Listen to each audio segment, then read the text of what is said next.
Assalamualaikum warahmatullahi wabarakatuh. Perkenalkan, nama saya Dewi Saski Darmasari dengan NIM 23033012 dari Prodi Pendidikan Fisika.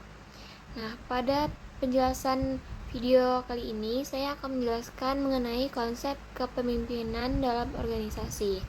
Topik ini sangat penting karena dalam organisasi, baik itu di sekolah, kampus, lembaga, bahkan keluarga, peran seorang pemimpin sangat menentukan arah, budaya, dan keberhasilan bersama. Nah, harapannya setelah sesi ini kita semua bisa lebih memahami apa itu kepemimpinan, mengapa penting, serta gaya kepemimpinan apa sih yang bisa kita terapkan sesuai dengan situasi. Nah, kepemimpinan adalah sebuah proses mempengaruhi dan mengarahkan sekelompok orang untuk bekerja dengan sukarela demi mencapai tujuan tertentu. Dalam konteks organisasi, pemimpin bukan sekedar orang yang punya jabatan, tapi mereka juga yang mampu menginspirasi, memberi arah, dan mendorong anggota tim untuk bertindak. Jadi, pemimpin itu tidak harus selalu paling pintar, tapi harus punya kemampuan menggerakkan orang lain. Beberapa ahli seperti Coates dan O'Donnell menyatakan bahwa kepemimpinan adalah usaha mempengaruhi orang agar mereka dengan sukarela dan antusias bekerja untuk mencapai tujuan kelompok. Nah, mengapa kepemimpinan itu penting? Karena bayangkan saja sebuah organisasi tanpa pemimpin yang jelas akan sulit menentukan arah, membuat keputusan, bahkan menyelesaikan konflik.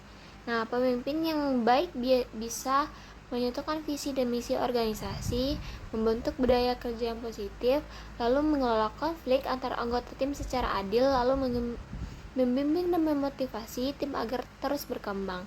Dan yang paling penting, memastikan tujuan organisasi tercapai secara efektif. Jadi, keberhasilan organisasi tidak hanya tergantung pada sumber daya, tapi juga siapa yang memimpinnya.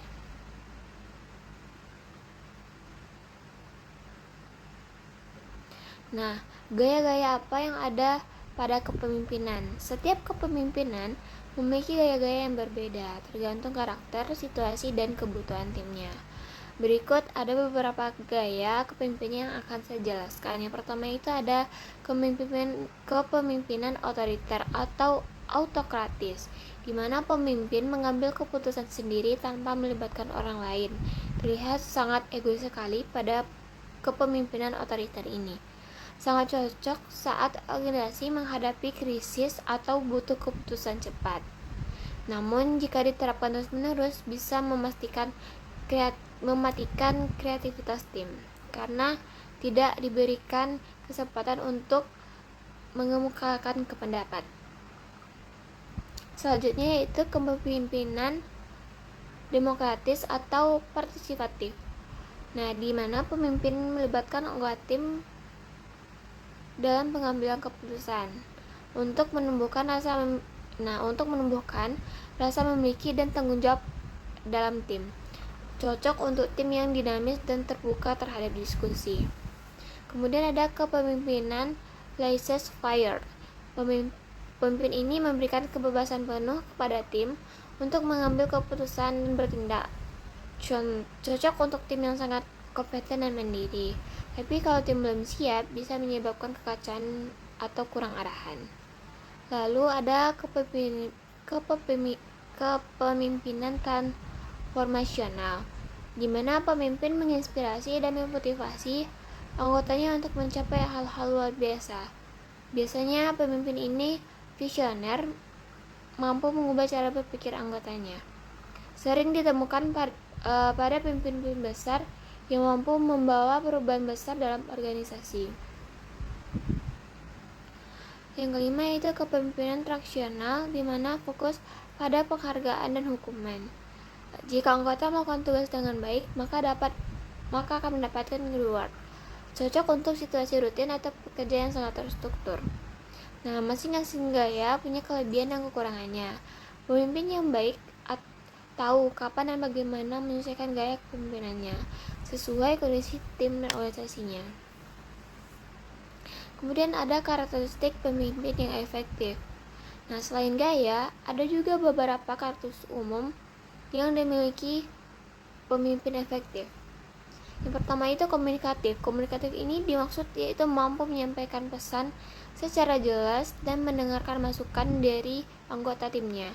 Lalu yang kedua itu ada visioner, di mana punya gambaran jelas tentang masa depan organisasi, bukan hanya tentang halusinasi senyata. Kemudian yang ketiga itu ada empati, di mana ketua pemimpin bisa memahami perasaan dan kebutuhan anggota tim, bukan hanya mementingkan kebutuhan diri sendiri dan kepuasan hati. Keempat yaitu tegas tapi adil, di mana pemimpin mampu membuat keputusan sulit dengan bijaksana. Yang kelima teladan, di mana pemimpin menjadi contoh perilaku yang ingin ditanamkan dalam tim dan merupakan patokan dari anggota timnya. Nah, tanpa karakter-karakter ini, kepemimpinan bisa jadi otoriter atau tidak dihormati. Nah, sebaiknya dari karakteristik pemimpin yang efektif, kita bisa menggunakan karakteristik umum yang visioner, di mana punya gambaran jelas tentang masa depan organisasi dan juga bisa mengenai empati.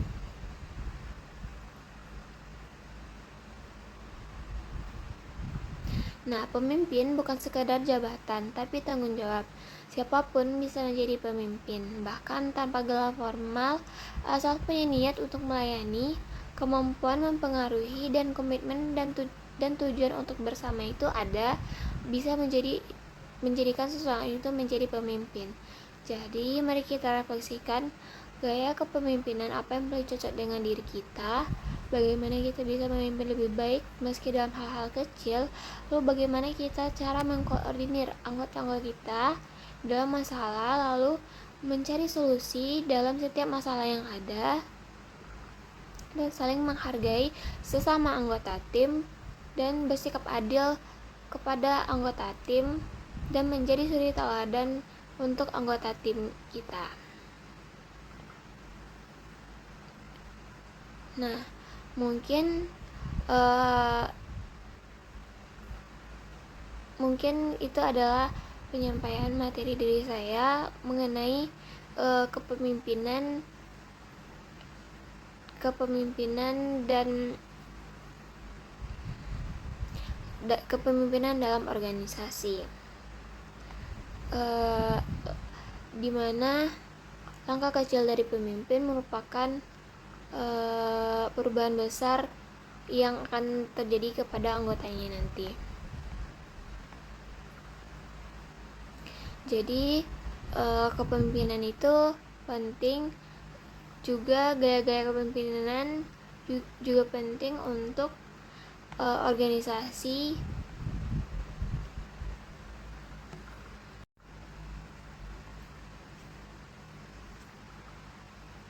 Nah, terima kasih atas perhatiannya. Semoga materi ini bermanfaat dan menjadikan bekal dalam mengembangkan potensi kepemimpinan kita masing-masing.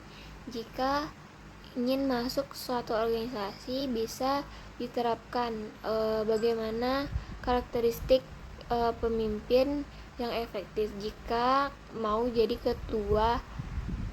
ketua atau menjadi pemimpin dalam organisasi tersebut. Semoga bisa amanah dalam menjalankan jabatannya.